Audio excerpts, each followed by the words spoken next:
This is Ambazonia Calling.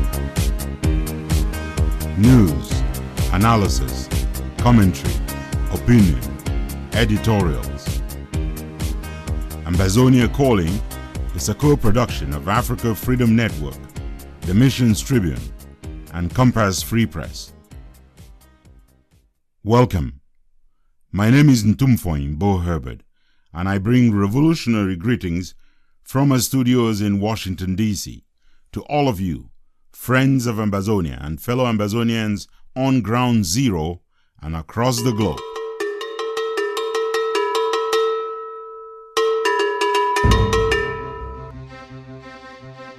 Make no mistakes, Ambazonians. The war won't help us achieve our goal until we prove to the world that we reject all solutions short of full independence.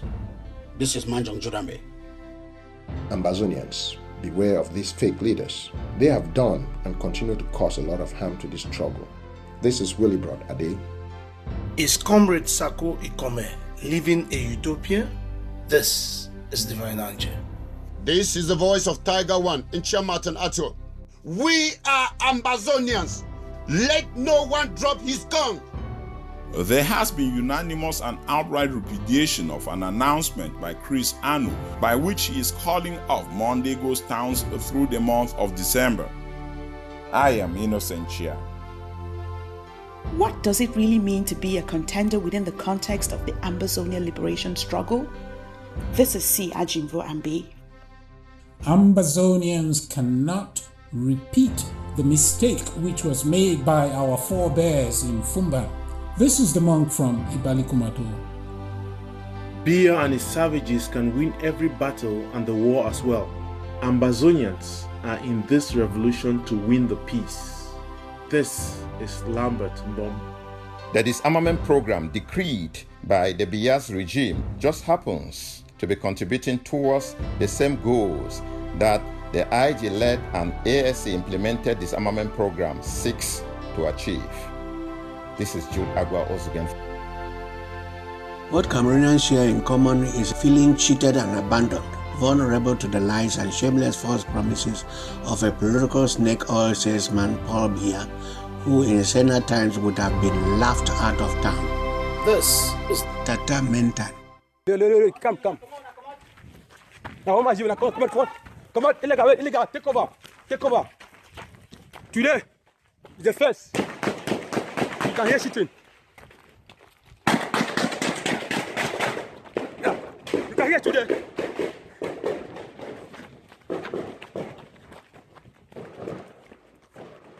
The sounds of ongoing battles between Ambazonian restoration forces and terrorist forces of La République du Cameroun. Today, the 1st of December, we must free Ambazonia. Today, you can hear the shooting is going on. This is the first combat. Today, between our restoration forces, you can hear the shooting is going on. And the terrorists. This is the first combat between our restoration forces and the terrorist forces of the Cameroon. The battles were ongoing Saturday and again on Sunday in towns like Ekona and in the vicinities of BOYO, capital of Ambazonia, as well as along the BOYO-Kumba Road. The first. We'll start off today's edition with our editorial, and here to present it is Bobe Lambenbo. Our job, fellow Ambazonians, is not to win the war. Biya and his savages can win every battle and the war as well. Ambazonians are in this revolution to win the peace, to win the legal battles and to win the diplomatic battles. The Biya regime has always been aware that Yaoundé can only win the war, which is why they waged one. Their hope is that they can get Ambazonia so entangled in it that what is our largely non-violent legal and diplomatic onslaught against the colonizers will be crowded out of a world stage where, with help from the African Union, the United Nations and France, the Biya regime seeks to paint Ambazonia's restoration quest as an act of secession, of destabilization, of terrorism and rebellion against constituted authority.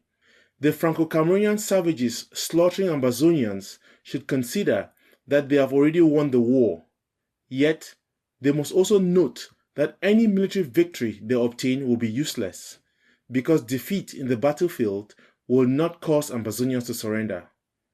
They should have learned, much to their consternation, that their shock and awe policy turned out to be gloom and doom. La République should have learned by now that war is not the solution to this problem. The few, the brave, the courageous and proud Ambazonian self-defense volunteers who are now laying down their lives for a free Ambazonia will be honored by the refusal of all Ambazonians living to submit to the colonial rule under France and Cameroon. The people of southern Cameroon are no longer the fearful pacifists La République has known them to be. Ambazonians have developed thick skins and are fighting with their backs to the wall, hell-bent on restoring their independence. It is just a matter of time. Ambazonians must learn how to defeat the French by remembering that Haiti won because Haitians never ever gave up. Algerians chased away the French colons because they never gave up. The Vietnamese won against the Americans because they never ever gave up. That must be the formula for Ambazonians.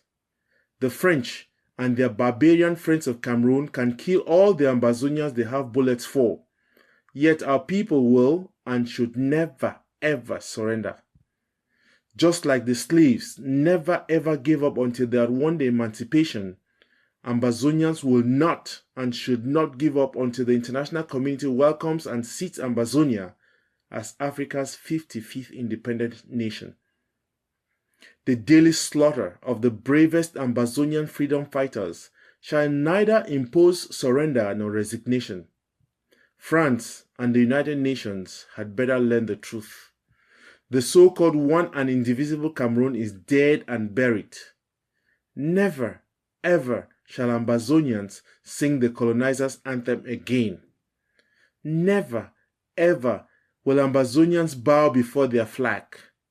This Ambazonia revolution will only end when France and Cameroon admit that they have embarked on a war they will never win and then lead the world in recognizing Ambazonia. Ambazonians, on their part, will remember that winning is a matter of finding and neutralizing their adversary's center of gravity. This is Lambert Mbom for Ambazonia Calling.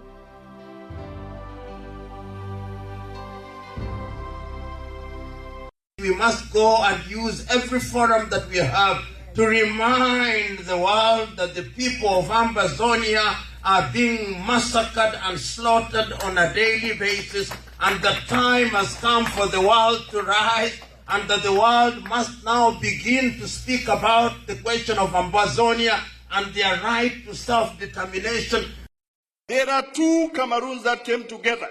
If you are telling us that what happened in Cameroon is like dropping a few cubes of sugar into a basin of water, who is the sugar and who is the water? Doubting Thomases who think that this is a battle which will be concluded through military action will discover to their shock and chagrin at once that it will not happen.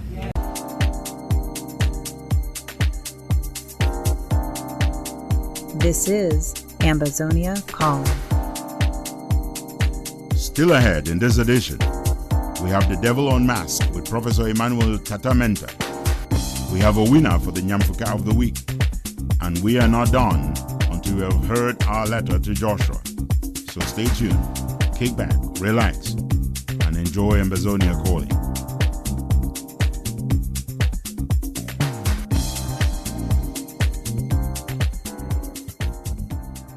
Here now with the opening part of our news wrap-up for the week is Bobe Innocentia. Ahmad, the president of the African Football Confederation, was in Yaoundé, and he alleged, or he told Cameroonians that Cameroon was on good course to organize that competition. Don't also forget.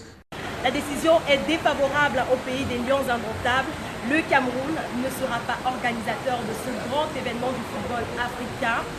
The Confederation of African Football, CAF, has handed Ambazonia its biggest diplomatic victory yet, while dealing President Paul Biya and La République du Cameroun a most devastating and shameful diplomatic snake beating. La CAN 2019, c'est déjà demain. Vous avez rendez-vous avec l'Afrique sportive, ici même au Cameroun, Et le Cameroun sera prêt. President Paul Biya, in many of his outlets, said Cameroon will be set on the D-Day. Cameroon will be set on the D-Day to host the 2019 AFCON. Et le Cameroun sera prêt le jour dit. J'en prends l'engagement.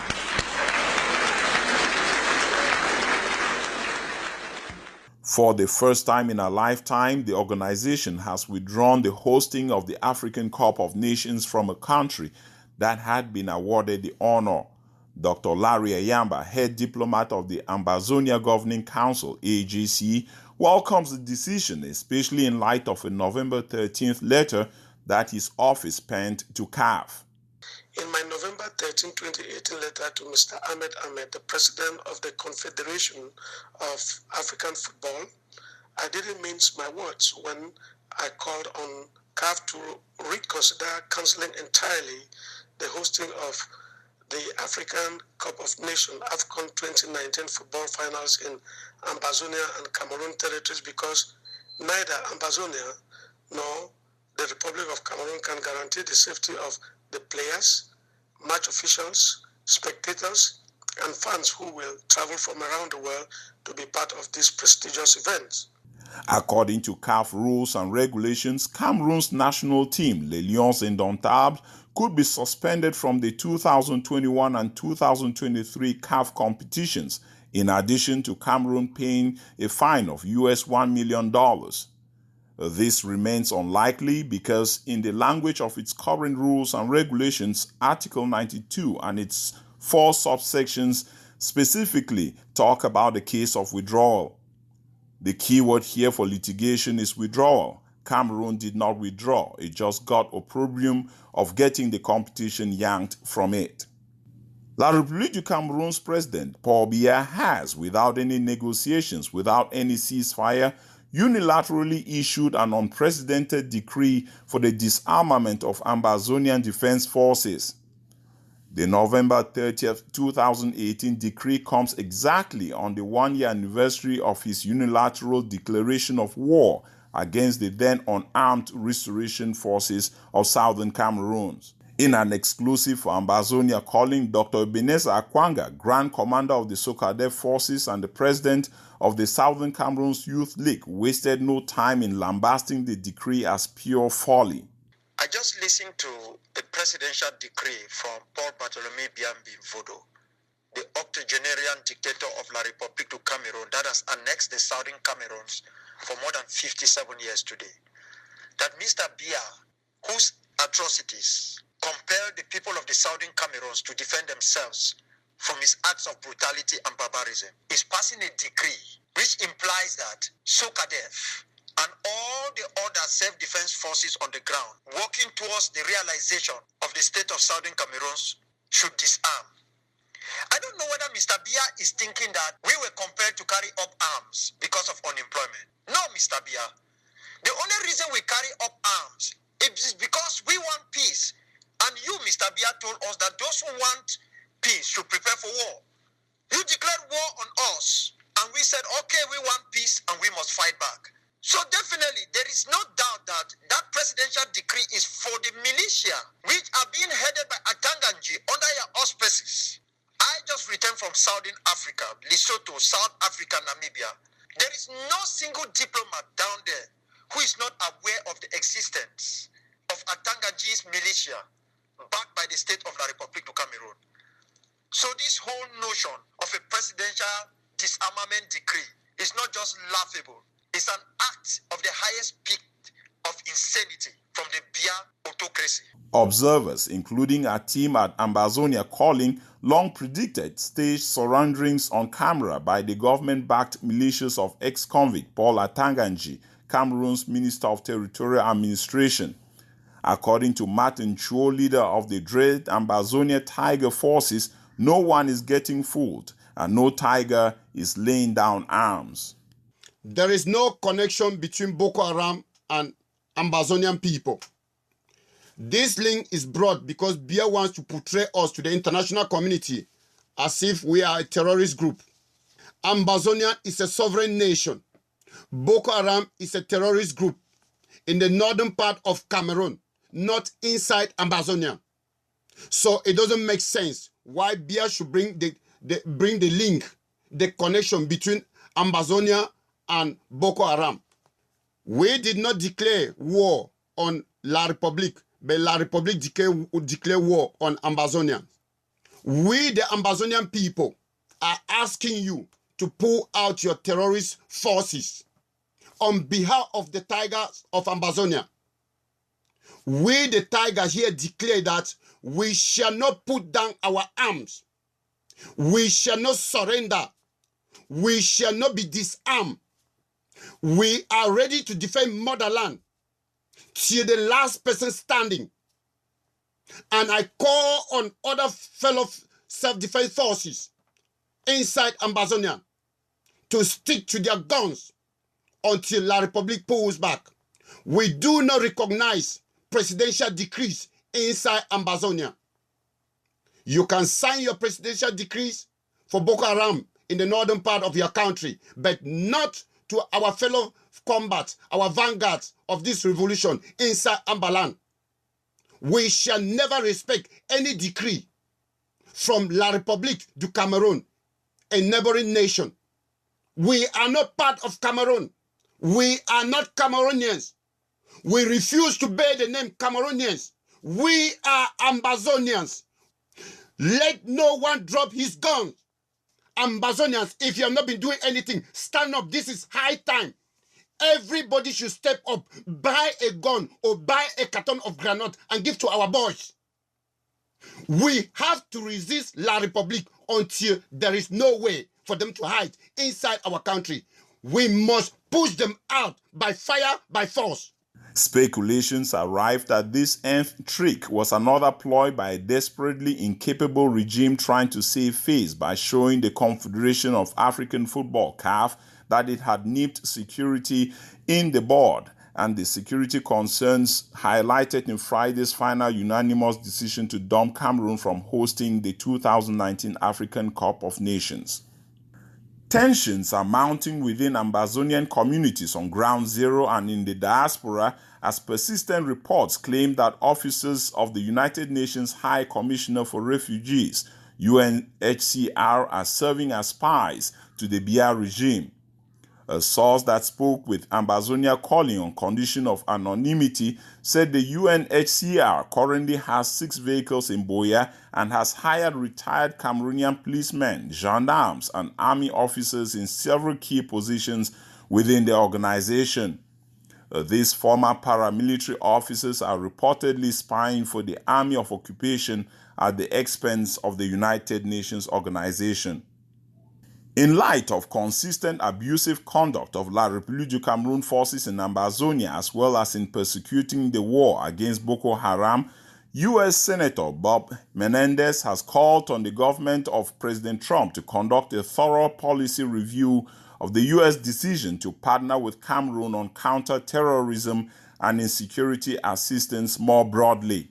The New Jersey senator made the remarks on the Senate floor on November 29th, warning that more than a tepid response is needed from the U.S. to prevent further loss of lives in Cameroon. He also called for the U.S. to back the actions of the sitting U.S. ambassador to Cameroon and warned that the Ambazonian diaspora in the U.S. must be careful not to support organizations or people who may be involved in perpetuating the abuses in Cameroon.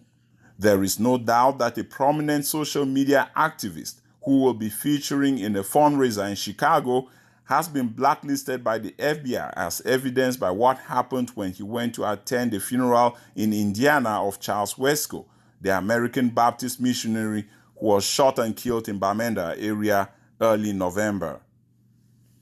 You're listening to Ambazonia Calling. I am Innocent here. Keep it here for informed and challenging analysis and commentary. You have plenty of show yet to come, so don't go anywhere. We will be right back. The people of West Cameroon cannot be your slaves. The people of West Cameroon are not. You did not conquer them in war. The problem we have in West Cameroon is the problem that will bring down Cameroon. When people have had pent-up anger and pain, humiliation, for over 50 years, when it bursts out, you will never be able to control it. They will sooner realize that the people of Ambazonia will not surrender. They will sooner realize that you can arrest and kill, but the more you arrest and kill, the more you energize the people's spirit.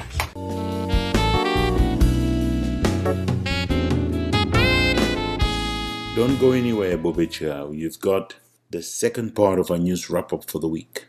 Government forces reportedly burned down over 60% of the Bamenda food market Thursday in continuation of what observers notice a pogrom against Ambazonia. The targeting of Ambazonian boys as young as 8 years and older has been obvious.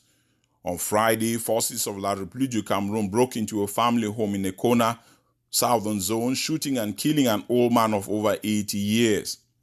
The video of his surviving daughter crying and putting her finger to the gunshot hole on his neck to stop the gushing blood hardly leaves anyone indifferent.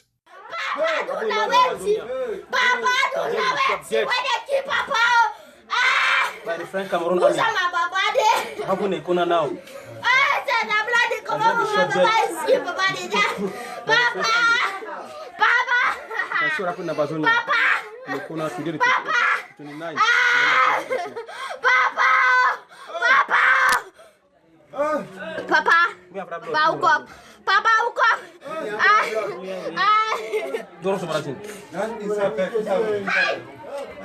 La République du Cameroon claimed Thursday, November 29th, that the Ambazonia Defense Force, ADF, has started using explosive devices in Kembong in Ambazonia's southern zone. The army of La République du Cameroon shared pictures on social media, including Facebook, in which the front end of an armored car had been blown up by one such device.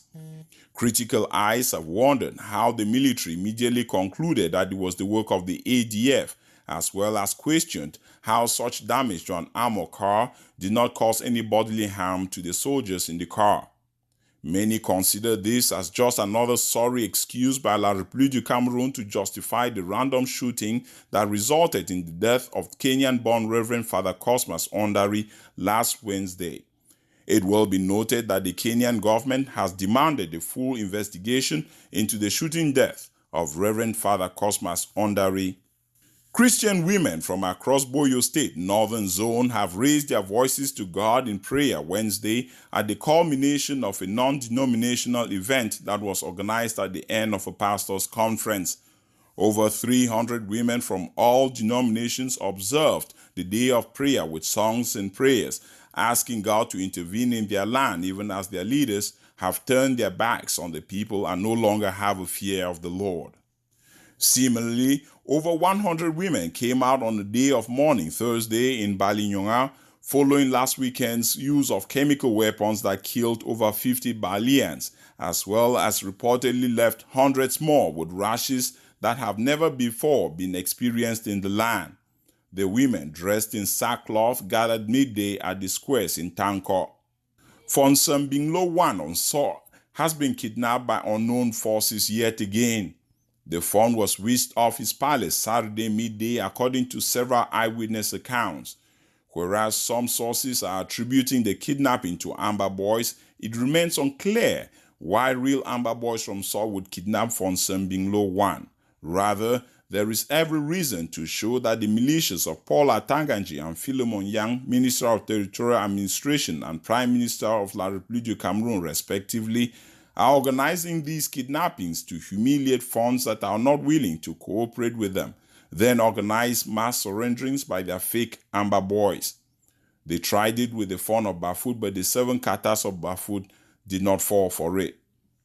Ground Zero, in collaboration with the Restoration Council, has decided to temporarily call off ghost towns, Monday ghost towns, until further notice. Of course, I would say until January. It is temporary. We want to give our people the opportunity to do what they can do to have a better Christmas.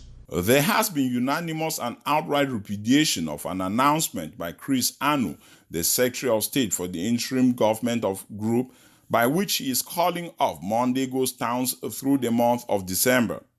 Dr. Yabacho of the AGC not only qualifies the announcement as unfortunate, He states that revolutions are not a try-and-see adventure. I have also been briefed about the suspension of ghost towns.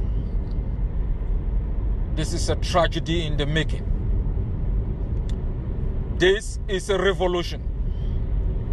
If you are not prepared to run the race until it's over, don't start it. In revolutions, there are no experimentations. This is a race.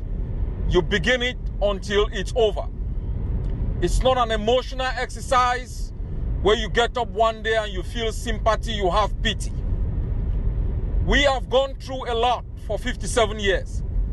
This is war.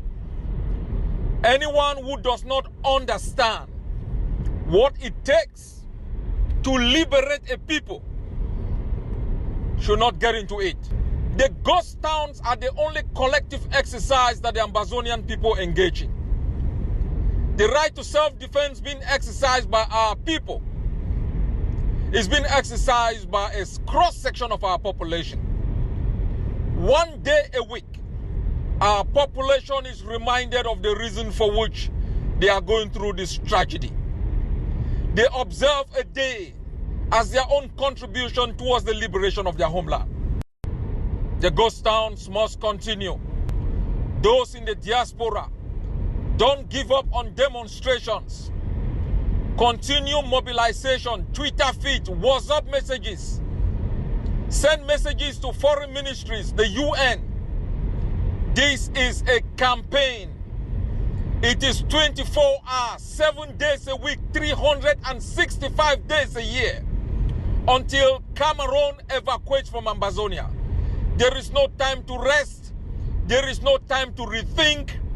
This is time for complete resistance against a system that does not negotiate. Claims that the decision is based on ground coordinators has been debunked by social media activists, including Kingsley Ashu, who is asking the public to disregard the announcement. Capo Daniel confirmed what our sources on Ground Zero stated.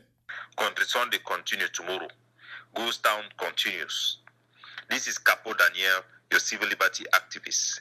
Following the announcement by Chris Anu, say they don't suspend Ghost Town for the whole December, we don't take time for contact the various structure them for inside the interim government, and all of them don't talk say they don't know which way Chris Anu did talk am, including the Restoration Council. They talk say they never ever debate this palaver. We don't contact even the leadership them for Konengi, all them be very embarrassed. And one inform the Ambazonia public, say the various factions them, including the consortium, when they be institute this ghost town, they don't talk say Country Sunday, ghost town, it will continue as usual. The generals them for ground, they don't talk say ghost town, it continue as usual. So they inform the general public, say ghost town, the whole of December be in total enforcement. Many suspect Chris Anu could be working with Paul Atanganji, his militias, and the ASC to begin laying down arms. The shifty eyes and restless nature of Chris Anu in the video has not been lost to many an observer. Finally, Sisiko Ayuk Tabe, the arrested leader of the interim government group, and colleagues who were illegally arrested last January at the Nera Hotel in Nigeria will likely be facing a court date, December 6th, without their lead lawyer, Barrister John So. The barrister was reportedly kidnapped in the course of the week and confirmed by Barrister Akere Muna, a loser at the last presidential election in La République du Cameroon. Innocent Chair, Ambazonia Calling.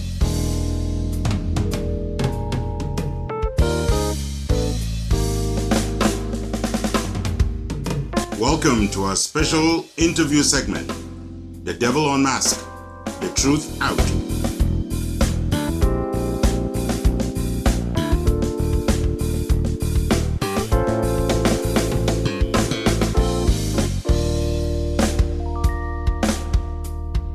Welcome, Professor Tata Menta, to The Devil Unmasked. Thanks for your flattering welcome, Ntumfoyn. Let us unmask the fact that there is nothing inevitable about Biafra or the death of democracy, which his shamelessly infectious lies telling contends in Cameroon. Speaking of which, are we captives of our own history? We are not captives to history, But history has much to teach us.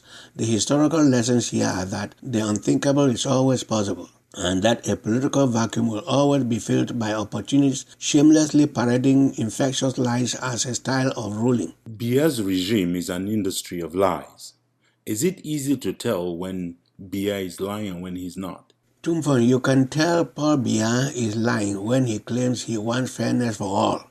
He is part of and represents an unfair, evil, and insensitive elite who will never share their wealth, power, or opportunities with the underclass in the cursed Satanic Republic of Cameroon. Does it really matter that Biya Paul is an infectious, shameless, pathological liar and nastiest of dictators? World leaders have never really trusted each other, but Biya's behavior undermines the foreign policy of the Satanic Republic of Cameroon. Can you help our listeners unmask the kind of lies that Biya tells? For the sake of unmasking the shamelessly infectious pathological lies of Lucifer Biya, let us use as examples the political rhetoric surrounding the barbaric misruling of the Satanic Republic of Cameroon by him.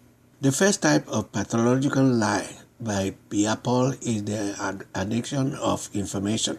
Sometimes the addition of information, small bit of information, can change the entire story. When Biya Paul was appointed president by Ahmadou Ahidjo, he went around the country chanting rigor and moralization. Many naive people believed that a Daniel had come to judgment to free the country from the blinking repressive regime of Ahmadou Ahidjo. But what happened? Behind the pathological lies of rigor and moralization lay the rise of barefaced Betty Bulufang, Puritan treasury looters and power mongers big time. So that's the first type of lie, information addition. Let's get to the infectious lie type number 2. The second type of lie characteristic of Lucifer Biya's rule is the subtraction of information. The removal of small key components of information can result in entirely different meaning. For example, from August 8 on Cameroon and the belated disclosure of the United Nations Secretary General's 11th meeting with Biya's envoy, Matthew Russell Lee of the Inner City Press, a journalist, asked if the United Nations Secretary General or anyone else in the United Nations was aware that Biya's delegation, led by Professor Mingo Gogomo, was state-managed by the DC-based lobbying firm Baton Brooks. Why was this meeting not disclosed at the time? Why was there no photo, even just UN photo of it? Where did the meeting take place? Who attended on each side? Had the UN Secretariat communicated since with the Biya government? Had it ever communicated with the opposition? What was the status of Francois Losny-Fauci's possible trip mentioned at the noon briefing the previous day? The failure to obtain answers to these questions obviously opened the door to the conclusion of collusion of United Nations Secretary General with the Biya lie-telling industry writ large. In fact, it convinced even the most unsuspecting observers that the United Nations Secretary General had connived with the Biya regime to carry out genocide in Ambazonia on the watch of the United Nations itself. So we got addition, we got subtraction for 1 and 2. What is the third type? The third lie in Ntumfoyn is the multiplication of information. Exaggerations of situations connected with the story as well as exaggerations of extraneous information are included in the presentation to dilute it. For example, some 40 unarmed civilians were murdered using chemical weapons in Balinyoga, northern zone of Ambazonia. Then guns were then placed by them to give the false impression that they were restorationist forces. As soon as the restorationist forces countered the falsehood of the Satanic Republic of Cameroon, the savage troops proceeded to burn the corpses to destroy evidence of the use of chemical weapons and dump the corpses in mass graves. Ironically, as you would have it, during his visit to Yaoundé from the 12th to the 14th of September, the Director General of the Organization for the Prohibition of Chemical Weapons declared at the International Relations Institute of Cameroon that today the convention remains the cornerstone of the international community's commitment to eliminating the scourge of chemical weapons, as he noted and recommended that it should be embedded in the provisions of domestic law in Cameroon. The Biya pseudo-intellectuals in that institution applauded when the Director General said, "In a region that is filled with so much evident potential, your ideas will help guide the future course of events and ensure enduring security in a chemical weapon-free Africa." No sooner had the Director General departed from Cameroon had the Satanic Republic of Cameroon troops started using the chemical weapons on unarmed civilians in Bali, as I indicated earlier. So now we have addition, subtraction, multiplication. Are those all the types of lies? Not Ntumfoyn. The fourth and last type of lie is division of information. The facts are interlaced with disconnects and the significance of information is separated or underplayed. Let us take two examples. November 23, 2018, let us quote the journalist Matthew Russell Lee of Inner City Press. He asked the United Nations Secretary General comment and action on the murder by government forces of Kenyan priest Cosmas Ondari, Vicar of St. Martin of Tours Parish in Kembong, MANYU, and what follow-up did they make on the murder of Fellowship Baptist Missionary Charles Truman Wesco. There was no answer from the Secretary General of the United Nations as usual. The normal reaction to such angering silence was that internationalized corruption industrial complex of the Biya regime had captured the United Nations. In the case of the satanic regime, Father Cosmas was killed by so-called separatists on the instructions of Eric Tato in the United States. Whereas the Bishop of Ntumfoyn, who went to the scene of the murder, discovered, according to his interview with the BBC, that trigger-happy French troops murdered the cleric at the door of the church. For Pastor Wesco, the satanic regime blamed the victim, claiming falsely that he was killed in a crossfire. Jailbird Issa Chiroma even said ridiculously that he was an albino from Babanki, not an American. And surprisingly, the bullets removed from the skull were directly from a sniper of the American-trained Rapid Intervention Brigade being used by the Biya regime to slaughter people in Ambazonia. Shall the international community simply understand that the pathological liars in power in Yaoundé cannot help telling all these tall tales? Ntumfoyn, the Biya regime is built on shamelessly infectious lies.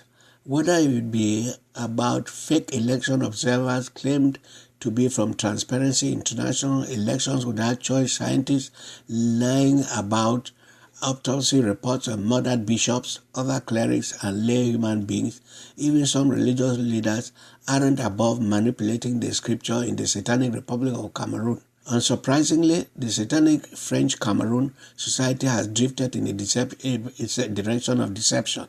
Spin is very much in. Academic dishonesty and shameless are reportedly rampant. The world of sport also appears to be increasingly plagued by allegations of dishonesty, typically in the form of match fixing. Indeed, deception, lying, misrepresenting, and broken promises have always been part of the human condition in Biya's Satanic Republic of Cameroon. Do you have any last word for Ambazonians? Ambazonians must let no one intimidate them. They are standing on no one's ground. But again, French Cameroon colonialists and annexationists have claimed Ambazonia as their own and usurped power from Ambazonians. But they are usurpers. Power belongs to every Ambazonian. Let every Ambazonian seek it as much as possible. There is no shame in that. In fact, it is a necessity and a right. Either Ambazonians have power over their homeland or they are trampled to death in the stampede to grab their natural resources and land by the rampaging annexationists from satanic French Cameroon. Thank you very much, Professor Tata Menta. I would be telling a lie if I didn't say that we've run out of time on this segment. Thank you for having me, Ntumfoyn. Aluta continue, Victoria et Certa.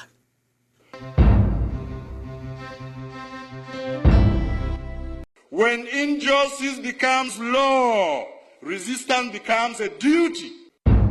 You cannot defeat our brave soldiers because they are warriors in the land of their birth. They have courage, they have determination. They've got nothing more to lose. Last week, the colonial governors in Ambazonia announced that the dusk to dawn curfew will be shortened by 3 hours, extending the start of the curfew from 6 p.m. to 9 p.m. Perhaps not to be outdone by La République, the IG group announced that they were lifting ghost towns temporarily during the month of December 2018, reportedly to allow Ambazonians to take a break and have a joyous Christmas. This action is worth questioning and challenging. What is the rationale behind granting the Biya regime exactly what they have been shopping for from the very beginning of this revolution? What is the logic of lifting ghost towns or country Sundays? What is the IG group getting in exchange for this revolution, or is it just anxious to give away an advantage to the colonizers? What else will the IG group lift next? Might it be to declare a unilateral ceasefire followed by a call for self-defense forces to surrender their weapons? Can anyone truly say the IG group will not go there? What is there to prevent the IG group from taking such a move? There is nothing to prevent them from capitulating and signing a surrender agreement. The only thing that can possibly prevent the entire revolution from being handed over is checks and balances, which currently only exist in the form of other groups refusing to agree with every single policy adopted and implemented by the IG group. Ambazonians cannot repeat the mistake which was made by our forebears in Fumban, where John Gu Foncha had both the yam and the knife, and did so without any checks and balances.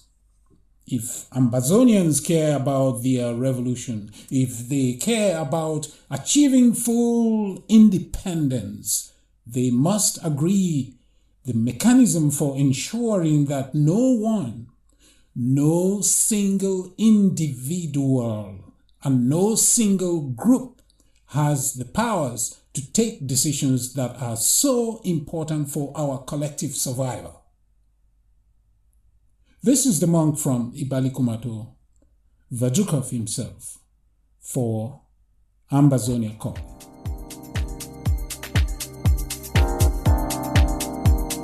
This is Ambazonia Calling.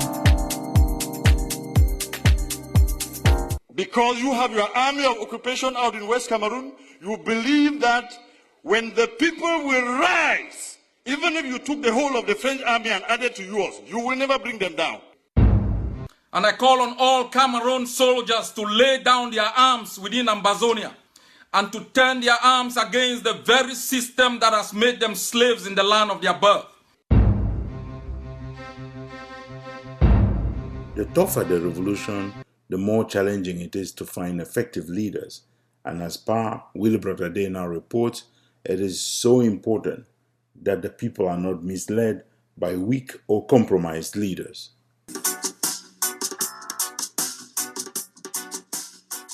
See Them Fake Leaders is the title of one of Ziggy Marley's hit songs. It starts off with a description of the people he calls fake leaders, and it goes like this.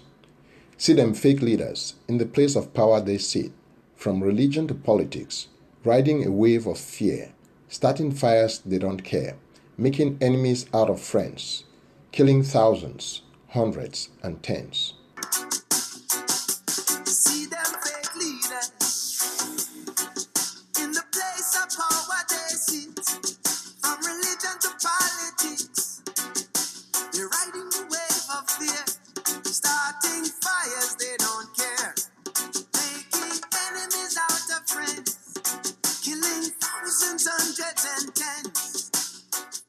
As we all know, leadership is critical and very essential to the success of any human endeavor. It is even more so in a revolution like ours, where people who have been so battered and traumatized by 57 years of colonization and dehumanization are crying out for that Messiah who can take them out of bondage and lead them to the promised land. Unfortunately, this situation has allowed for charlatans and demagogues, most of whom are in the diaspora, to capitalize on the emotional vulnerability of our people by projecting themselves as leaders. Ambazonians, beware of these fake leaders. They have done and continue to cause a lot of harm to this struggle. From making pie-in-the-sky promises, fantastic claims, reckless and irresponsible statements, their turpitude knows no bounds. As a result, Ambazonia has become a testing ground for half-baked ideas and other incongruities.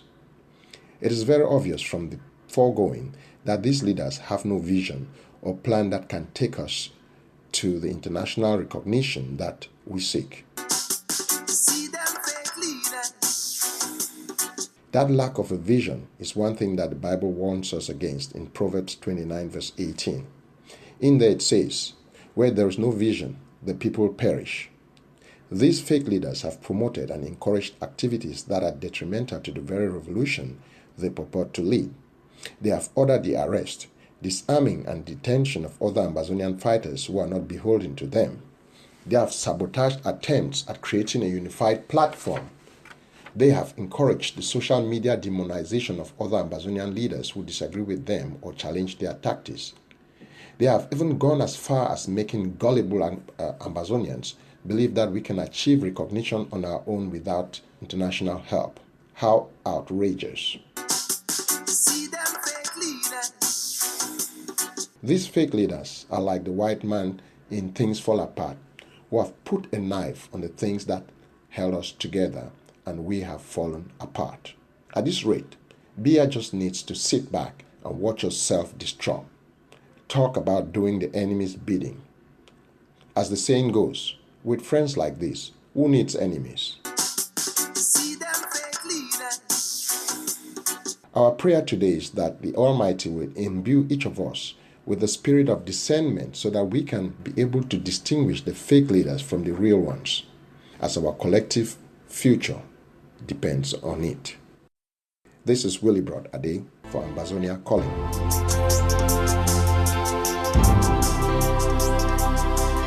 There are those of you who feel, why am I supporting a cause whose end cannot be predicted? Do not feel tired.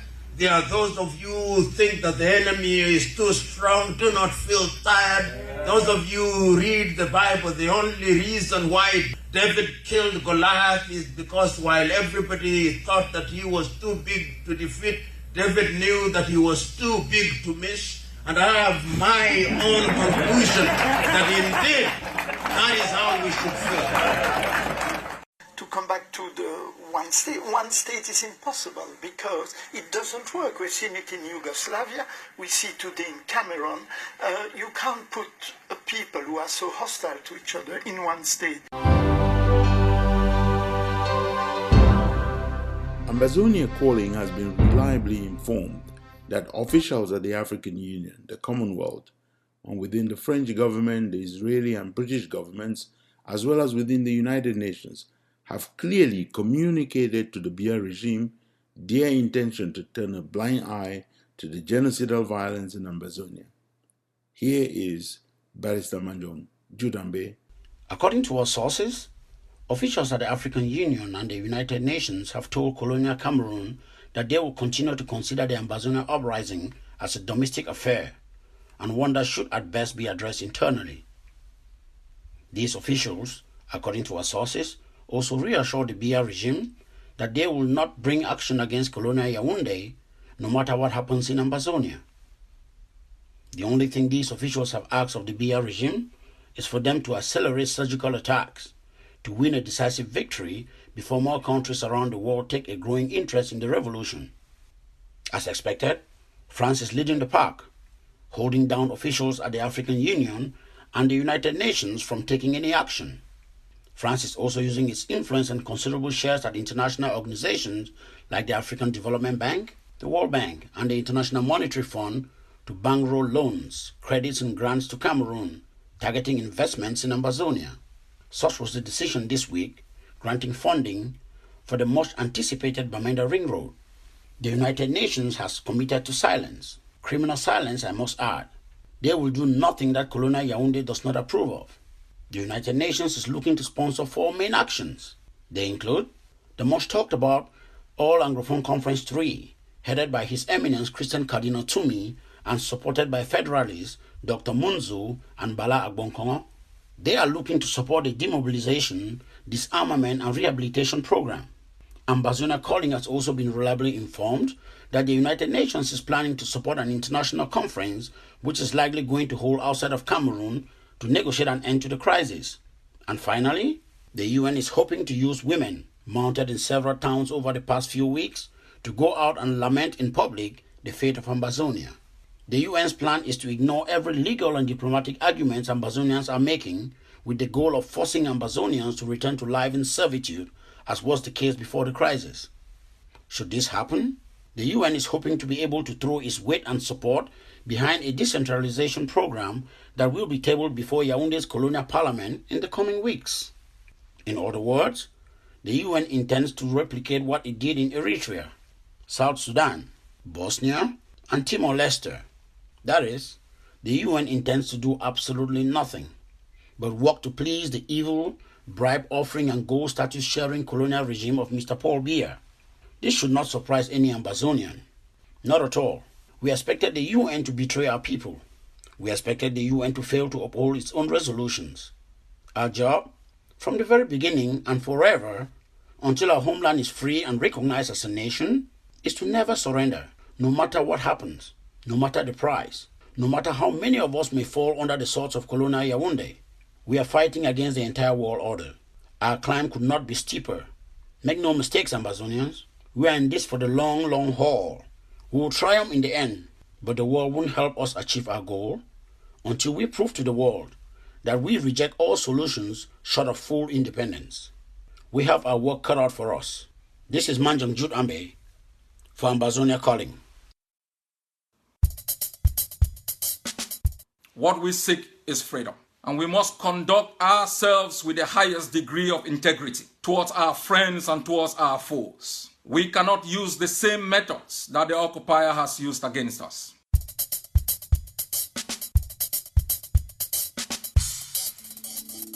Ambazonia Calling. You are in the heart of the news shrine. Call us the Kalakuta Republic of commentary, opinion, and editorials.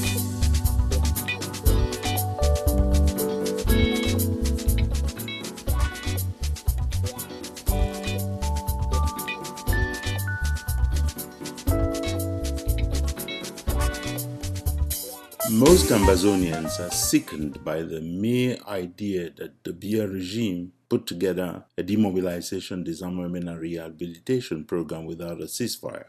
But Ambazonians are not to forget, Biya did not start the disarmament. Ambazonians cannot be that forgetful.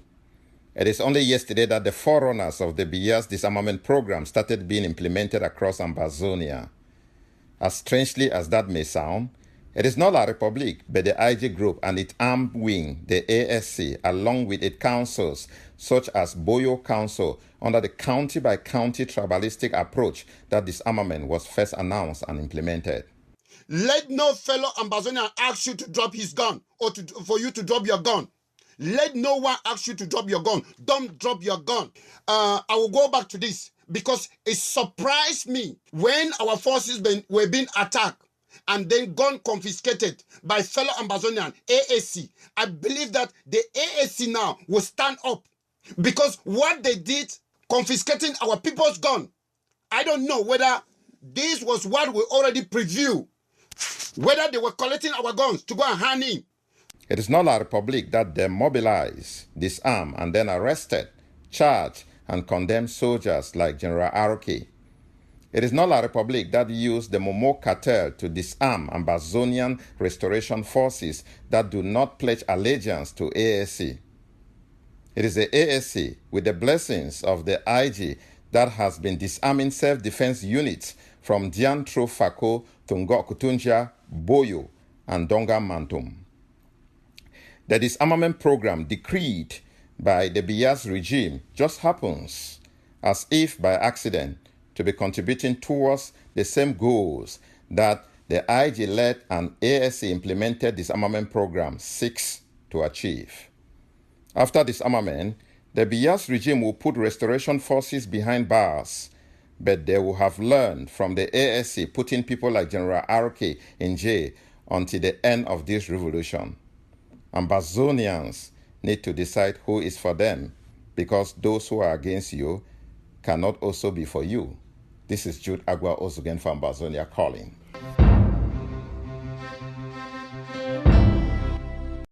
We understand their Tanganjis and their collaborators are plotting and scheming within Ambazonia to give us a bad name. And we have made it clear they can kidnap, they can abduct. Ambazonians will never be tagged as terrorists because we conduct ourselves in the highest sense of the discipline, following the code of conduct laid down by our defense forces, understanding the spirit of the 4 Geneva Conventions on the laws of war. Restoration train is going to restoration train. Restoration train is going to restoration train. Restoration train is serving restoration train on the restoration journey of Ali Hibati. So get on now on the train. Everybody get on now on the train. Mothers, fathers, get on now on the train.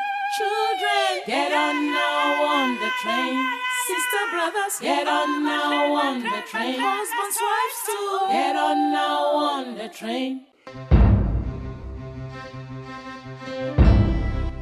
When injustice becomes law, resistance becomes a duty. We, the people of West Cameroon, will resist you, and if you want to take that territory by force, you will kill to the last man before you take it. There will be no negotiation with the BR regime. We will battle them block by block until we bleed them out of our homeland. Define the nature of the termination of the occupation of our homeland.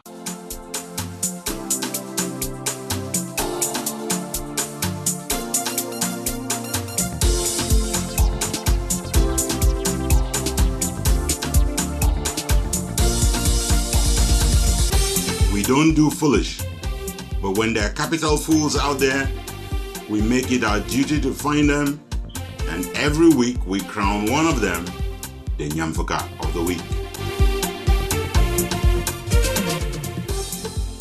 Here now is Veronique Vetimfe with the Queens and Kings of Foolish for this week. The third place finisher is the same this week as last week. He is the liar-in-chief of the BR regime, Lyman Issa Chiroma Bakari.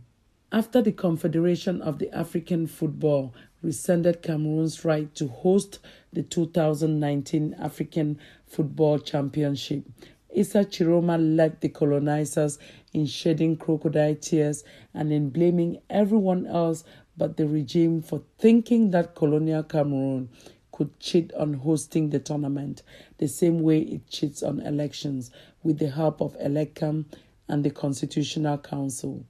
For blaming everyone else but the regime, Issa Chiroma Bakari is this week's third place finisher for the Crown of Shame Award, the Nyamfuka of the Week. The second place finisher got some help this week from his online surrogates. His supporters protested against Ambazonia Calling for daring to crown him Nyamfuka of the Week last week. Even as his surrogates were protesting, he was making his situation worse by threatening United Nations staff and asking that UN property anywhere in Ambazonia be seized. No matter the frustrations at the UN, brandishing threats at the UN, at UN staff, or at UN property is one of the dumbest things anyone working for Ambazonia Restoration Quest can do.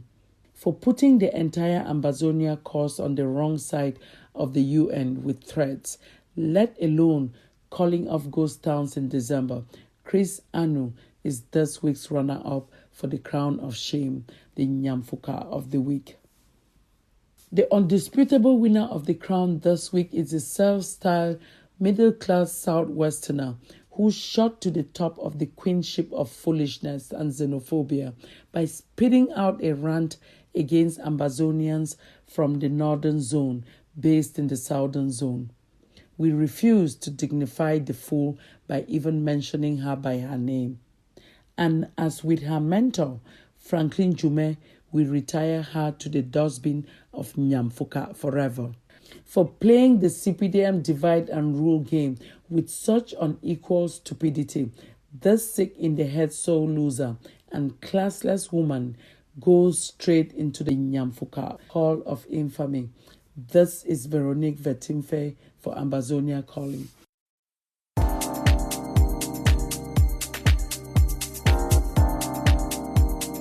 This is Ambazonia Calling.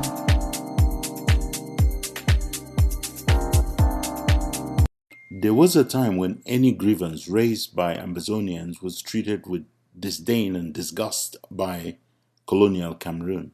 Not anymore, as Barrister C. Ajimvambe now reports. Make Ambazonia a contender. This phrase is fast becoming a catchy, trendy phrase among Ambazonians since its recent pronouncement by Ambazonia Governing Council President Dr. Lucas Cho Ayaba. However, although catchy, trendy, embraced, and repeated by many, the question in the minds of many others remains: what does it really mean to be a contender within the context of the Ambazonia liberation struggle? Being a contender means being considered an actual party to the conflict and not just a mere annoying problem.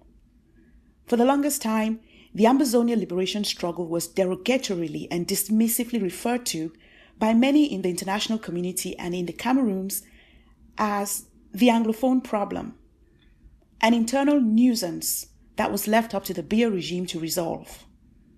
Today, the international community recognizes that the situation in the Cameroons is indeed a conflict that involves two distinct parties. Being a contender means being clearly and distinctly acknowledged by the specific appellation Ambazonians and not by the generic term separatists. Today, Ambazonia is a familiar appellation in U.S. congressional hearings, European parliamentary sessions and debates addressing the issue of the Cameroons. Being a contender means being recognized by the international community as an organized, determined, and well-resourced homogeneous body of people that is ready to fight La République du Cameroun to the last person and determined to win the war, rather than a pitiful ragtag force not able to stand its own or defeat La République du Cameroun militarily. It goes without saying that the world is yet to behold this. The strength of Ambazonia as a contender lies in the ability of Ambazonians to manifest political organization, maturity in the manner in which they present their cause to other stakeholders, maturity in the manner in which they react to issues affecting their cause. The strength of Ambazonia also lies in the sophistication of the weaponry and defense strategies used by its self-defense groups, as well as its ability to project a vision that goes beyond the ongoing armed conflict to lasting solutions grounded in diplomacy, international law, and justice. Lastly, and most importantly, in order to be deemed a contender and taken seriously by the international community, Ambazonians must also present to the world leadership that is unequivocally in charge of the affairs of Ambazonia, one that is endorsed freely by a majority of Ambazonians and given a rock-solid mandate to enter into any discussions regarding the resolution of the ongoing conflict in Ambazonia and the liberation of Ambazonia. Although Ambazonians have made some strides towards becoming a contender within the context of the Ambazonia liberation struggle, the journey ahead remains long, difficult, and even treacherous if Ambazonians do not tighten the ties that bind them as a people and put nation above self. This is C. Ajimvambe for Ambazonia Calling. For more stories from around the world, go to the World Wide Web at themissionstribune.com, compassfreepress.com, and africafreedomnetwork.com.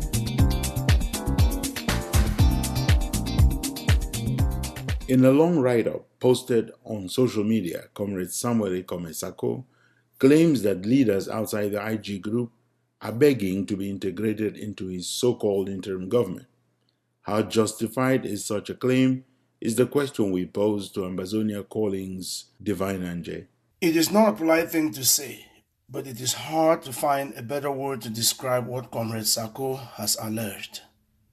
The claim that leaders who are currently outside the IG group are somehow anxious or even begging to be integrated into the IG group, and that Comrade Sako is holding out because he wants to first certify that they do not intend to sabotage the IG group once brought into it is yet another big fat lie. Almost as big as the lie that the IG had been invited by the United Nations to address its 4th General Assembly Committee on Decolonization. The truth is that no leaders outside the IG are asking to be integrated. What is true is that a few activists, like Magbara, who cares a lot about the IG group, and others, like Capo Daniel, who do not hide their disdain for the IG group, or even so Eric Tato, who recently had an epiphany after he received Siseko Ayok's courthouse note, have launched individual online campaigns calling for the restructuring of the IG group. Leaders from ARC maintain that the IG is illegitimate, that it is the product of a political scam, that it is founded on the principle of a strong man and totally opposed to the notion of strong institutions. The position of ARC remains unchanged. ARC is not looking to integrate the IG group. The only thing ARC has stated would be helpful for our revolution is collaboration, division of labor, and joint action on jointly agreed programs. ARC has pointed out that they are definitely not seeking to join an IG group. They say it is led by people who preach the policy of throwing others under the bus, or those who, like Comrade Sako, stress that this revolution must be led by a dictatorship. ARC believes the IG group does not want any collaboration, not because they do not see the value of collaboration, but rather because collaboration in and of itself introduces a democratic value in how this revolution is managed, and that is repugnant to the way the IG group functions. And what a shame that is. This is Divine Angie for Ambazonia Calling. Here is our letter to Joshua.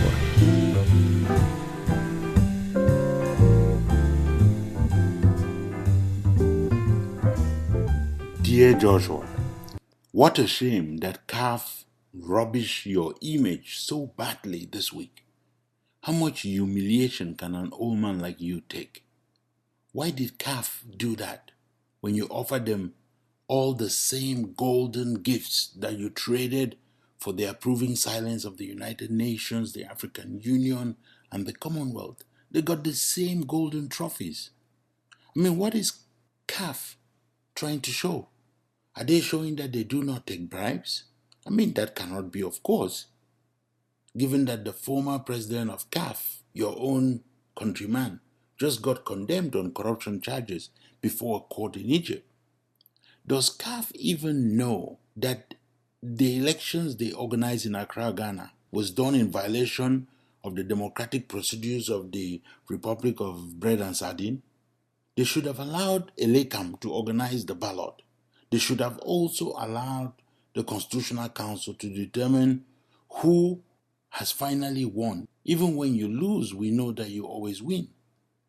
I fear that you are going around in the palace in Gola looking sick and threatening everyone. I mean, you should understand how someone like Ni John Frundi must feel after they get their victory stolen. You must understand how someone like Maurice Kamto must feel after his victory is stolen. One truly bad thing for your image is that everyone around the world who did not know until now, they now know from the last 2 days that one of the reasons you were denied the privilege to host the CAN 2019 is because CAF does not want to come under sanctions from Ambazonia. Did you see just how many people intervened to prevent you from hosting? Who would have predicted that you were hated that much around the world by so many people? Even members of the US Congress wrote to FIFA bypassing CAF, asking them to deny you the rights for hosting the games. Ambazonians have already submitted an application to CAF, did you know that?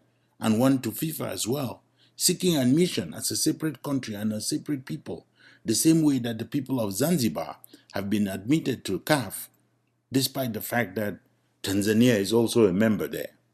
I hear you have become so bitter and furious that you are even contemplating throwing all your ministers into a prison. I mean, so long as Ali Baba goes with them. The story out there is that you have also banned a few ministers who work in the palace of the Bread and Sardine Republic from ever entering State House. I mean, one of them showed up and his badge was withdrawn. Ashuka Ngongoli, as our children would say. What were the ministers thinking when you're as angry as you are?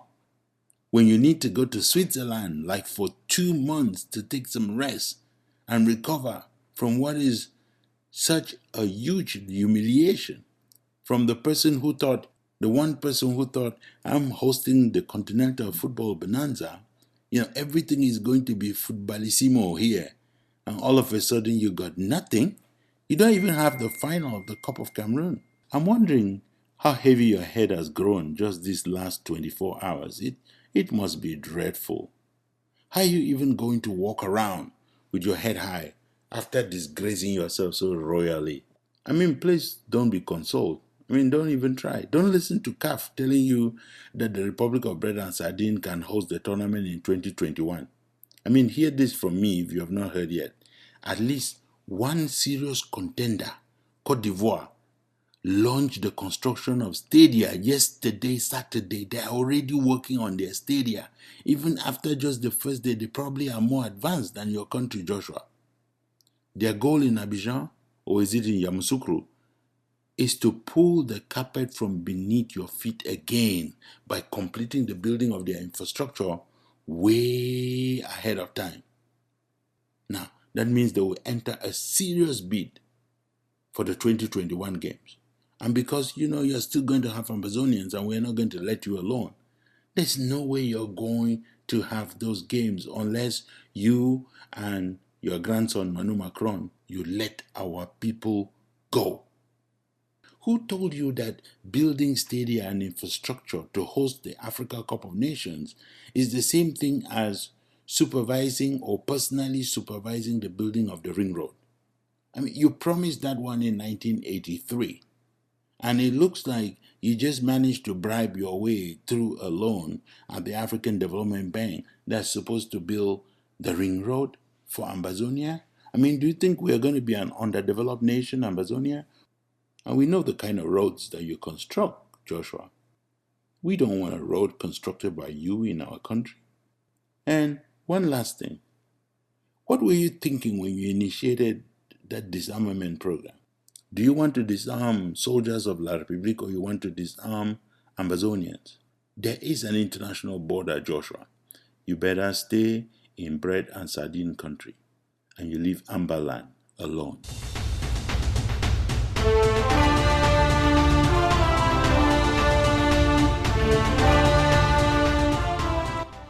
You have been listening to Ambazonia Calling. We came to you from our studios here in Washington, D.C.